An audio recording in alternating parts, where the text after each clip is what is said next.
A look at today's course, a 3.3 kilometre swim for the State Paihia Classic, starting in Russell and finishing in this famous tourist spot. It's pretty much a straight line. The swimmers will have the ability to follow the large orange state markers. They'll have a strong northeasterly behind them, which should give them a nice tailwind through to the finish. And once reaching Paihia Beach, there is a 10-metre run through to the finish line. They're going to need to lift their feet in the heavy sand. The race starts at 7:25, due to the tides. Well, more than 600 competitors, a moment away from the start of the Paihia Classic. The elite athletes, the elite women in the light blue cap, the elite men in the green. And this is a star-studded field. Joining me in commentary, former New Zealand swimming representative Scott Rice. Well, it's slightly different to race one with the deep water start, this one on the beach, and it is quite a pebbly beach, so they're going to have to watch their footing. And this is the first of 4 waves. They start a minute apart and they seed themselves according to ability. So immediately we see our elite athletes in the middle of the screen looking to try and get away early, trying to get some clear water, look to get clear early. And off Russell here, some obstacles to make sure these swimmers swim around the barges, the moored boats. So they're going to have to make sure they are looking where they're going in the early stages of this race. But so important to get to that first marker quickly, to get out and get some clean swimming space. Wonderful shots off the water from our lead paddleboarder. Our elite men and women now starting to get into their work. Who will lead through the first 300 to 400 metres? It is a very good field indeed. Ben Campbell-McDonald, Stefan Talbot, Graham O'Grady, and in the women's field, perhaps the greatest open water swimmer of her generation out of Australia, Melissa Gorman. And Scott, there she is in the number 1 cap, light blue. Pacing very well with the elite guys. So in the screen here, the number 2 green cap is Stefan Talbot out of the Howick Pakuranga Club in Auckland. The 18-year-old doing very well at earlier this year in the New Zealand Open Water Champs. Melissa Gorman just off to his left and trying to hang on to his feet alongside one of the other elite men. Well, Stefan Talbot, 18 years of age, just finished at St Kentigern College, and he has really gone out very quickly here. He's trying to get some clear water, maybe just put a little bit of pressure on Melissa Gorman, because I tell you what, there was a lot of discussion before this race. The guys were terrified that possibly they could get upset today for the first time in the history of this event by Melissa Gorman. She is that good. So the lifeguards on the water today doing a fantastic job, and without them, races such as this just wouldn't happen. The official charity is Surf Life Saving New Zealand, hopefully a good-sized donation for them at the end of the season. And back to the front end of our men's and women's field, Stefan Talbot in the green cap, wearing number 2, currently leads this race. Out to his left-hand side in the light blue cap is the very impressive Melissa Gorman. Talbot, he's yet to win a race in this series. He's been incredibly loyal to the series. He's got big aspirations long-term. But just now, Scott pulling up on the left shoulder of Talbot is Melissa Gorman. What a class act. 4th at the Beijing Olympics way back in 2008. A very, very talented swimmer and one of the Australian swim team members. Stefan Talbot obviously taking it out very, very quickly. And now Melissa Gorman starting to follow his lead and starting to creep up alongside him. Well, it's the first time Melissa Gorman has swum in a wetsuit in a competitive event, so I just wonder whether it's taken her a little bit of time to adjust her stroke accordingly and perhaps just find her legs, because the wetsuits, Scott, tend to lift them a little bit higher in the water, and that can just lose a little bit of the feel for those pure pool swimmers. Absolutely. There's a lot of firsts for Gorman today. First time in New Zealand, first time in a wetsuit, so lots of those different new things she's going to have to experience and adapt to. And I think now she's starting to see these marker buoys. She's starting to go out on her own. Wonderful shots coming off the water, but Melissa Gorman beginning to just make a move over Stefan Talbot. This is fascinating stuff. What does Talbot have to do here? Does he look to try and get on the feet? Does he look to try and make it a foot race? And we see Ben Campbell-McDonald here in the number 1 cap, and he is also in that bunch. And we believe Graham O'Grady, the New Zealand half Ironman champion, out to his left, a wonderful swimmer, but not a pure pool swimmer. Yes, some very talented swimmers here. Ben Campbell-McDonald swam Lake Taupo twice and was 4th in the series last year. And Graham O'Grady. So the 3 men now chasing Melissa Gorman. And Melissa Gorman appears to have a half body length on these swimmers, but Stefan Talbot just trying to hang on to those the heels of Gorman at the moment. Yeah, key moment. Talbot has to get on the feet, has to get in the white water, coming off the kick of Gorman if he's to have any chance. She has really got the arms turning over. In open water swimming, you've got to have a much higher arm turnover than traditionally what you get in the pool. As they now begin to make their way into the middle of the harbour, we just start to see those swells increase a little bit, and Scott, they're going to need to adjust that stroke accordingly. Well, that's right, with the 20-knot northeasterly wind coming, which is basically from behind them and slightly to the left. That allows them to, if they breathe on the right, they're going to miss out on the odd gulp of water and make their swim a lot more comfortable. Well, Stefan Talbot doing everything right at the moment, hanging tough. Tends to lift his head a lot more than what we see from Melissa Gorman, but it has proven very effective for him. So a nice shot now of these two swimmers. And Stefan Talbot really taking a bit of a ride at the moment. It's easy, I guess, easier in second place. A little bit of a draft, much like cycling, but also the navigational aspects as well. I suppose you've got to trust the person in front's going the right way, but definitely conserving a bit of energy at the moment, Talbot.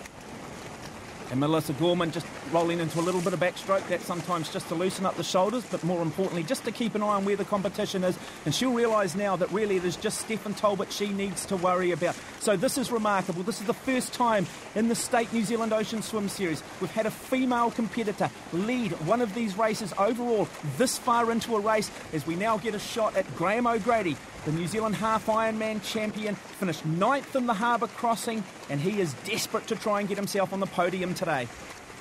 And just behind O'Grady is the first seed, Ben Campbell McDonald, and that first seed cap has been given for his great performances in the last few years. I believe he has been coming back from a little bit of a break, so just building on that. And here's the first look in the white cap of Cara Baker.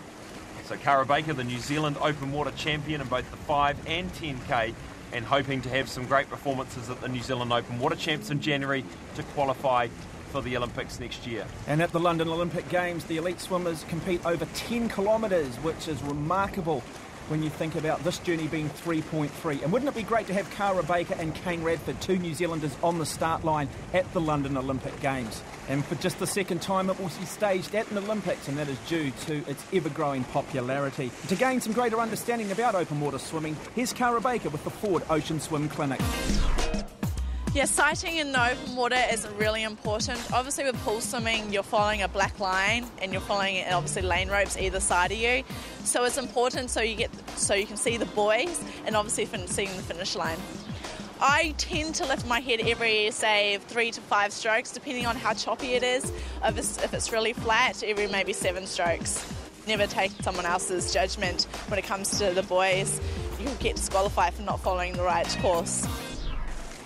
Absolutely 100% right. It is still up to the individual swimmer to get from point A to point B as quickly as they can, and the responsibility in terms of getting across this course first currently sits on the shoulders of this woman. She is our lead female and she is leading the race. Can she make history? Can she become the first female to win a race overall in the State New Zealand Ocean Swim Series? Welcome back, halfway through race 2 of the State New Zealand Ocean Swim Series, the Paihia Classic. It started in Russell, New Zealand's first capital, 3.3 kilometres. And are we seeing history? Because at the moment, Melissa Gorman out of Australia leads the race overall, looking to become the first female in the history of the series to win a race overall.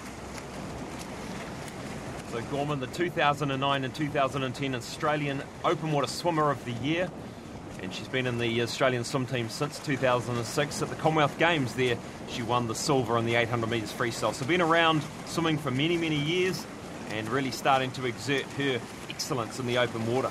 And Stefan Talbot desperately trying to hang on to his feet. He's got a very good resume himself. Absolutely. And earlier in the year at the New Zealand Open Water Champs, he was 10th overall male in the 10K and 3rd in the 17 and under. In the 5K, 7th overall and 1st in the 17 and under. And this year his goal is the Junior Pan-Pac selection, which he has to come 1st or 2nd in the 18 and unders in Taupo in January. So this race is very important in his build-up. And in fact, he's swum every single state ocean swim race since 2008. A wonderful battle developing for 3rd, 4th and 5th. Cara Baker, our second female in the white cap. But this is Graham O'Grady, the babyface assassin, that is his nickname. He's a wonderful triathlete. Now, Bevan Doherty, the Olympic silver medalist and bronze medalist, said there's only 2 guys in training who have ever cracked him. One being Craig Alexander, the man who's won the Hawaiian Ironman on 3 occasions, and Graham O'Grady. So it just shows how hard he is. So here's Ben Campbell McDonald, the number 1 cap here on the screen. And he comes out of Thorndon in Wellington and one of the fastest open water swimmers in Wellington. Another look in the white cap of Cara Baker. So she'll be starting to think now, how far am I behind Gorman? Can I catch this up? What do I have to do to make a change to try and catch Gorman in this race. Yeah, interesting to see Cara Baker there because she was in no man's land. She's not looking to get on the feet of any of either Graham O'Grady or Ben Campbell McDonald, which to me is a rookie error, because at the front end of the field, this woman, Melissa Gorman, continues to open up the gap over that group, including Cara Baker, O'Grady and McDonald. Well, the great thing about having a 2009 world champion on the start line is Cara Baker can use this as a bit of a benchmark as to where she's up to in her build-up towards the Olympic qualification. Because it doesn't get much better than Melissa Gorman, and I think Cara Baker will come out of this race going, how can I really try and improve how I swim in the open water to get up to Gorman's level? Oh, some big swells there, just playing havoc with their strokes, but Gorman just takes 3 deep breaths, settles herself, stays nice and relaxed and continues on her journey. Interesting, Scott, to notice the contrast here in kicks. Stefan Talbot using a lot more energy out of his kick than what we've seen from Melissa Gorman, which says to me Melissa Gorman very efficient under the water with her stroke, and Stefan perhaps relying a little bit more on the kick. That's right. I think Melissa Gorman will be enjoying the extra buoyancy the wetsuit is offering her in the legs. And I think it is, being a distance swimmer herself, I mean, she has swum 1,500 metre and 800 metre in the pool, knows that conserving energy by just keeping a 2-beat kick going in the background is something that's going to really offer that energy needed at the end of this race. I sense Melissa Gorman is just starting to tighten the screws and looking to try and increase her pace. Previously, she was 3-stroke breathing to her left and her right. Now she work cut out because Melissa Gorman has tightened the screws. She has opened up a wee gap of around 5 to 6 metres as she approaches one of the final state marker cans. They have around about 300 metres to travel. Gorman leads over Talbot. And this is interesting, just popping up for a look here, Gorman. Just making sure she's going to take the best line into the beach. And Stefan Talbot taking the left-hand side of that can for what he thinks is the best line to the beach. So this is going to be the telling point in the final metres. Well, they've been travelling around about 3 kilometres. It's been physical, it's also mentally taxing and very easy to lose concentration. And Melissa Gorman will not want to be doing that too much between now and the finish line because she could open the door for Stefan Talbot. Melissa Gorman, 30 metres from the finish line. She will create history today. She'll become the first female athlete to win a race in the State New Zealand Ocean Swim Series overall. What a class act. A couple of dolphin dives, the short run up to the beach. Her Olympic aspirations for London of winning a medal are well and truly on course. Congratulations to Melissa Gorman. Historic moments here at Paihia Beach. And she's smiling away, very, very happy with her work. And a congratulations by the New Zealand Open Water coach, Philip Rush. And Stefan Talbot, a great day for him too. He will win his first race in the men's division. This will give him huge confidence heading into the national championships in January 2012. And rounding out our top 3 overall is the half Ironman champion, Graham O'Grady, in the number 4 cap. And a nice little bit of prize money in his back pocket for his efforts this morning. The man affectionately known as Gog, or the babyface assassin. That is a great swim for him. And this great crowd thoroughly enjoying this event as we see Brent Foster, the veteran. What an athlete. First represented New Zealand way back at the 1986 Commonwealth Games. 3rd in the men's, 4th overall. And right behind Foster is Cara Baker, New Zealand's number 1 open water swimmer in the 5 and 10K, 2nd to Gorman today, but firmly leading this series with her great win in the State Harbour Crossing last month. Melissa Gorman, what a wonderful swim. You create history today. Yeah, it's very exciting to be the first ever girl to ever win this race. From the start, I kind of settled into a good pace and in behind the boys, and then, I don't know, I just kind of seemed to go past them. I was like, I didn't know what was going on, but I was happy to take the lead and just try and power my way through the race. First time in a wetsuit? Yes, definitely an interesting experience. Not what I'm used to back home, but I think once I got used to it towards the end, it was a little bit easier, but at the start, it's such a weird feeling. It was actually warmer than I thought it was going to be, so that's always a nice surprise, but yeah, I'm looking forward to coming back for a few other races in the series. And you shared a fair bit of the journey with young Stefan Talbot? Yes, I wish he would have taken over the lead for a little bit of the race. Would have made my life a little bit easier, but at least I knew there was someone there with me. Kind of rolled onto my back a couple of times to see if he was going to take over and lead, but I think he was happy sitting on my feet. They're so courteous here in New Zealand, aren't they? Yeah, they're not like our Aussie boys at all. Yeah, the start was quite good. There was a group of us, and it was a bit of a slow pace, which was unusual for obviously something like this. And during the race, it got up real big and it was a bit choppy. I had a lot of fun. You don't get better than this in New Zealand, and I saw some good old jellyfish out there, which was quite exciting. But I had a great race. Melissa Gorman's at the top standard of Australia and even in the world. So to be up there with her and to be able to race her, it's just fantastic. Our women's results today. First, in a time of 37 minutes and 25 seconds out of Australia, Melissa Gorman. Cara Baker had to settle for second, 38 minutes and 48 seconds. The former Zimbabwean swimming representative Brenda Russell once again manages to get herself on the podium. And a first overall win in the men's division for Stefan Talbot in 37 minutes 47. Graham O'Grady, the New Zealand half Ironman champion, in second, and former surf flow swimming world champion Brent Foster in third. Well, perhaps today we saw the finest ever performance in an open water swim race in this country. Melissa Gorman becoming the first female athlete to win a State New Zealand Ocean Swim Series race overall. Congratulations to young Stefan Talbot in taking out the men's title. Well, if you're inspired by what you've seen today, check out oceanswim.co.nz. We'd love to see you on the start line for Race 3, the Capital Classic in Wellington, January 29th. We'll leave you now with images of the Give It A Go 300 and the Step It Up 1000.